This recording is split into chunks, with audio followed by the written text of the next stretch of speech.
Hello everyone, we're playing BlazBlue Continuum Shift 2. Now, I obviously could have played Continuum Shift Extend, because I do own it. But playing these PSP ports is way easier for me to record for, and I'm only going to do the story mode anyway, so it doesn't really matter. So yeah, we're going to play BlazBlue Continuum Shift 2. There is something I'm missing out in regards of Continuum Shift Extend, that's related to story mode and the Calamity Trigger reconstruction. And I really don't need to do the Calamity Trigger reconstruction. But you know, there's that, and there's also a relative story mode, which I guess I could skip over this time. So we can do the story mode. That's the whole reason I ain't playing the sport. So here we go. In the dim, shadowy reaches of the past, there was a creature known as the Black Beast. Story time, baby.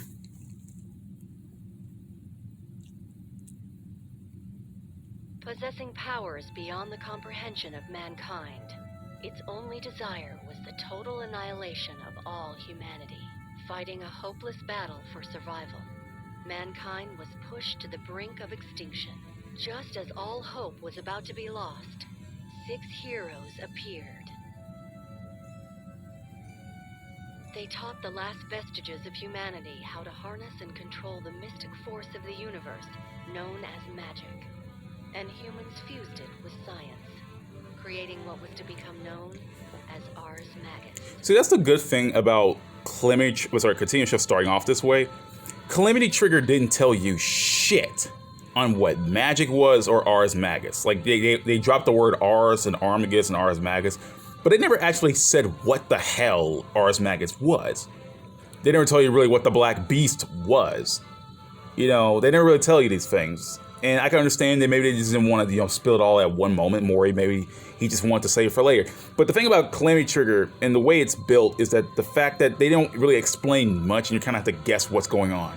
I mean, hell, you didn't even know a time loop happened in the first game. Really, if you played through all the modes, like I played through all of the modes. I played through all the character stories. I played all their endings, and I still haven't figured out what the hell what was happening. You know what I mean?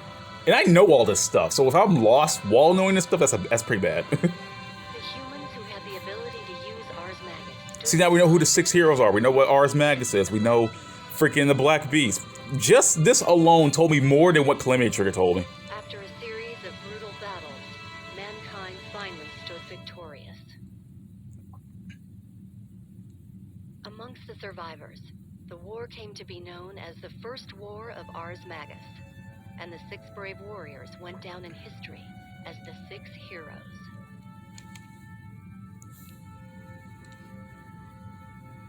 After the defeat of the Black Beast, the people rejoiced. But peace did not last for long. From the remains of the Black Beast, a dark mist began to spread outward. In seemingly no time at all, the black mist covered virtually the entire planet. The mist, which became known as Seether, wreaked havoc on mankind, as prolonged exposure had detrimental effects on the human body. See, now we know what Seether is. Like, this is the shit I hate about Calamity Trigger. Like, I barely, even playing through all the modes, I've learned some things, but the terminology they drop, you don't know anything, really. I played through all the endings I could, and I haven't learned anything about what Seether was. I know what Seether is, obviously. I'm just saying, like, the game didn't teach me what Seether was. They'll name drop stuff, but never explain on it. And I'm glad, thank you, Continuum Shift. In order to limit their exposure to this deadly poison. Because you don't know a shit about hierarchical cities either. You just know there's a city. And the only hierarchical city you know of in the first game is Kaizouwar. So, eh. This told me more than the entirety of Calamity Trigger. That's sad. That's sad. At the same time, the organization known as the Novus Orbis Librarium was formed for the purpose of managing and controlling the objects known as grimoires, which are required to use Ars Magus. And that's why we know why it's called the library. It's like, it's so simple shit, man. Began to leverage the power accorded to them by their control of After playing through Calamity Trigger, I don't remember anything. I remember, like, what? Did they explain anything about these characters? No, they just throw them down. You gotta wait till the next game to explain everything, people. With almost half the world's population decimated by the war against the Black Beast, The remaining survivors began. I know it's a prologue exposition dump, but I'm just saying, like, I'm learning shit, you know? Novus Orbis Librarian. I don't even remember what I learned in Calamity Trigger. That's how bad that is. Decades passed since the founding of the Novus Orbis Librarium. Within that time, Ars Magus had become an indispensable part of people's lives. However, the use of Ars Magus came with a price, the effects of which depended solely upon the person wielding it. The NOL, having gathered all those who showed a high aptitude for using Ars Magus, were soon accused by the general populace of propagating repression and inequality. Before long, a region under the NOL's control rose in rebellion. Calling themselves the Ikaruga Federation, they declared their independence from the NOL. And now we know what the deal with Ikaruga is. This declaration of autonomy did not sit well with the Novus Orbis Librarium, and the Second War of Ars Magus began. For the first time in recorded history, humans used Ars Magus against each other as a weapon in battle. Overwhelmed, the Ikaruga Federation quickly fell. The victory served to reinforce the NOL's dominance and power over the world. The absolute destruction of the Ikaruga Federation served as a stark reminder to anyone who even contemplated defying the will of the Novus Orbis Librarium.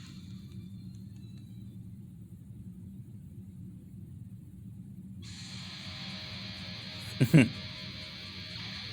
few years later, someone dared to defy the Novus Orbis Librarium and rose up to take on the organization whose political and military dominance were seemingly absolute. Even with an army set to rival any nation, the NOL was powerless to stop this one man from destroying the cauldron that lies deep within NOL stronghold.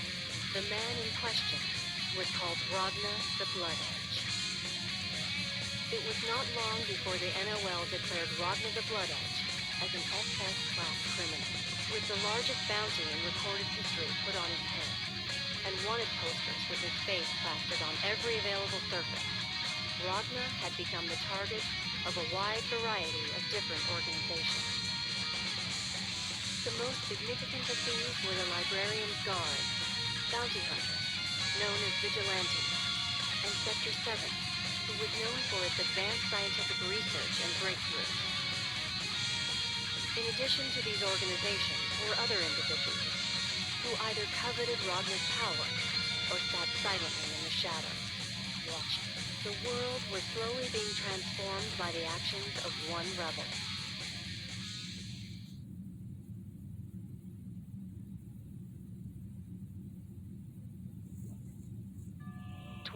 Ragna arrived at the NOL headquarters of Kaizouwar, the 13th hierarchical city.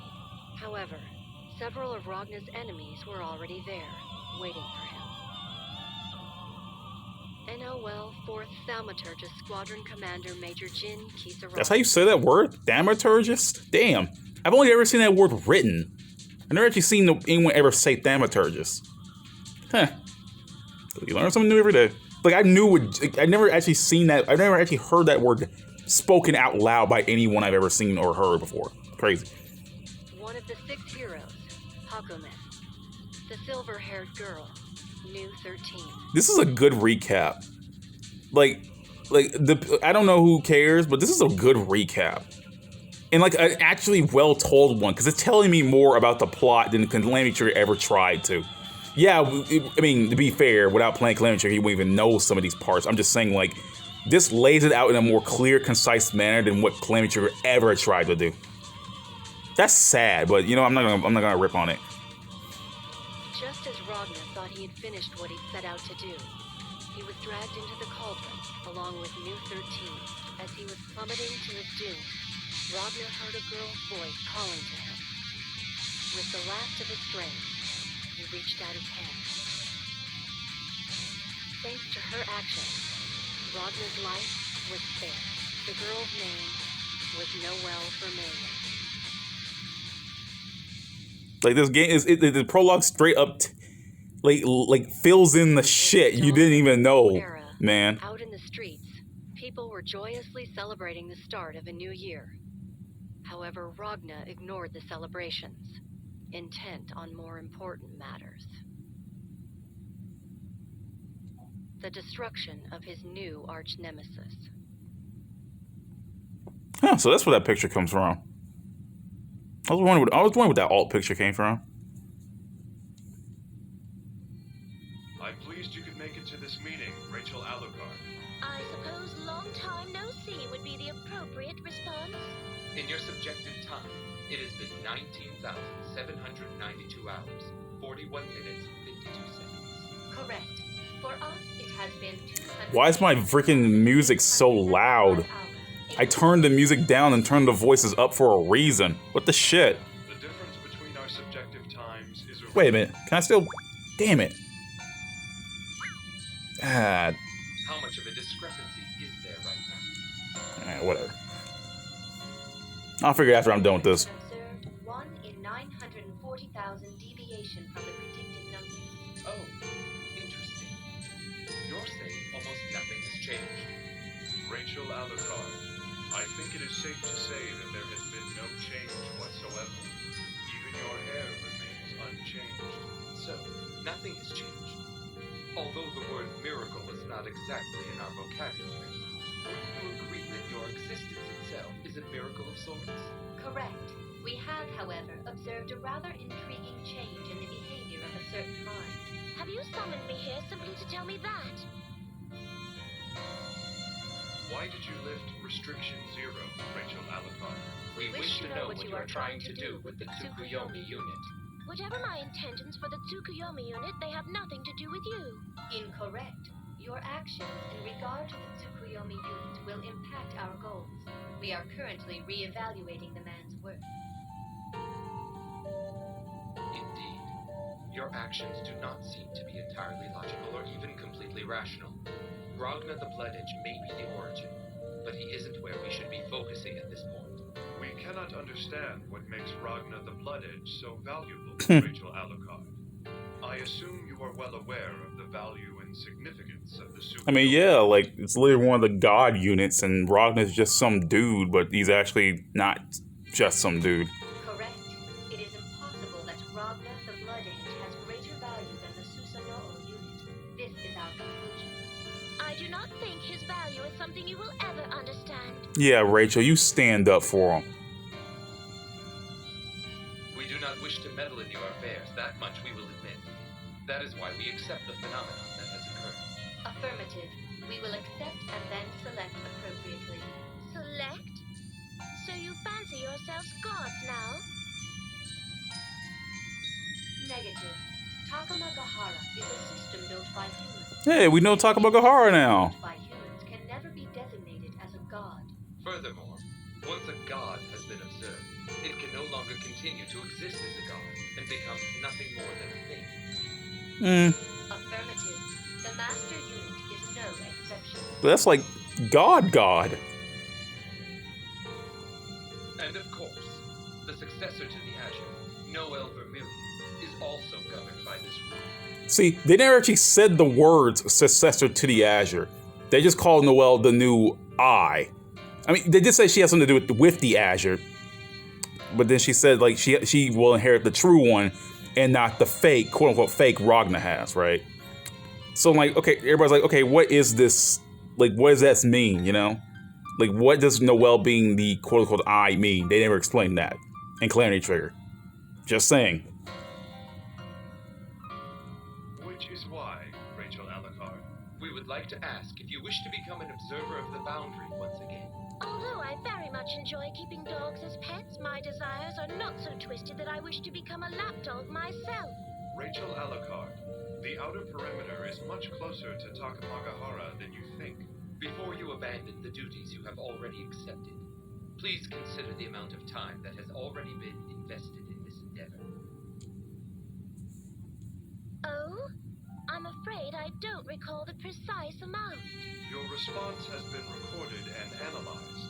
We take it your answer is no. How unfortunate. I had hoped things were going to be getting a little more enjoyable here again. Still, we had predicted that this would be the choice. We have already already begun observation of the snake. Then you were responsible for Terramy's release. Affirmative. We expect significant risk in initializing the destruction process. He is really something of a maverick. Even we cannot govern him at times. As such, we have prepared an exit strategy. An exit strategy? Dare I ask what that might be? Negative. We are unable to provide an answer to that query. Doing so would constitute unintended intervention. Then you truly intend to reduce the world to nothing? Nothing? Oh, don't be foolish. That would be pointless. The world Takamagahara creates simply needs to be correct. In such a world, there would be no need for the master unit. It would only... Yeah, we want to become God. We'll destroy God, then replace God, and become God. Affirmative. Distortions caused by the master unit are currently being considered along with other possible outcomes as a result of the continuum shift. Oh shit, the continuum shift, they said it. They said the thing. They said the title of the game. Where's the number 2 at? The phenomena intervention of the master unit cannot be measured. As such, we spend too much time repairing its mistakes. We do not need any more accidents. Affirmative. Takamagahara will... I forgot how long this prologue was. Without the intervention of the master unit. Once again, the world will be back in the azure. Affirmative. The Azure will inherit the Takamagahara. So long as the Azure exists, the world will exist as well, no matter what form it may take. All forms of life return to the world of the azure. That is beautiful. Continuum shift. We did it. Ooh. Welcome to the BlazBlue world. Oh, thank God, stylish. Thank God. I don't have to play as the other characters. Stylish layout. Continuum shift supports stylish layout, which allows complicated buttons combos to be executed by repeatedly pressing a single button. Would you like to use stylish throughout the story? Okay. So I will be using stylish for like literally everyone else. Yeah, I'll be using stylish for literally everyone else because you gotta be tips. Oh, okay. So one thing I gotta do. One thing I gotta do real quick. Let me turn the damn sound down because like shit.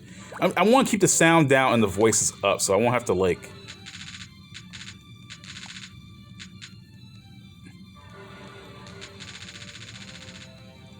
Okay, I don't want to have it too low, but all right. So we'll begin Ragnar the Bludge's story soon. Damn, they really locked everyone else's, huh?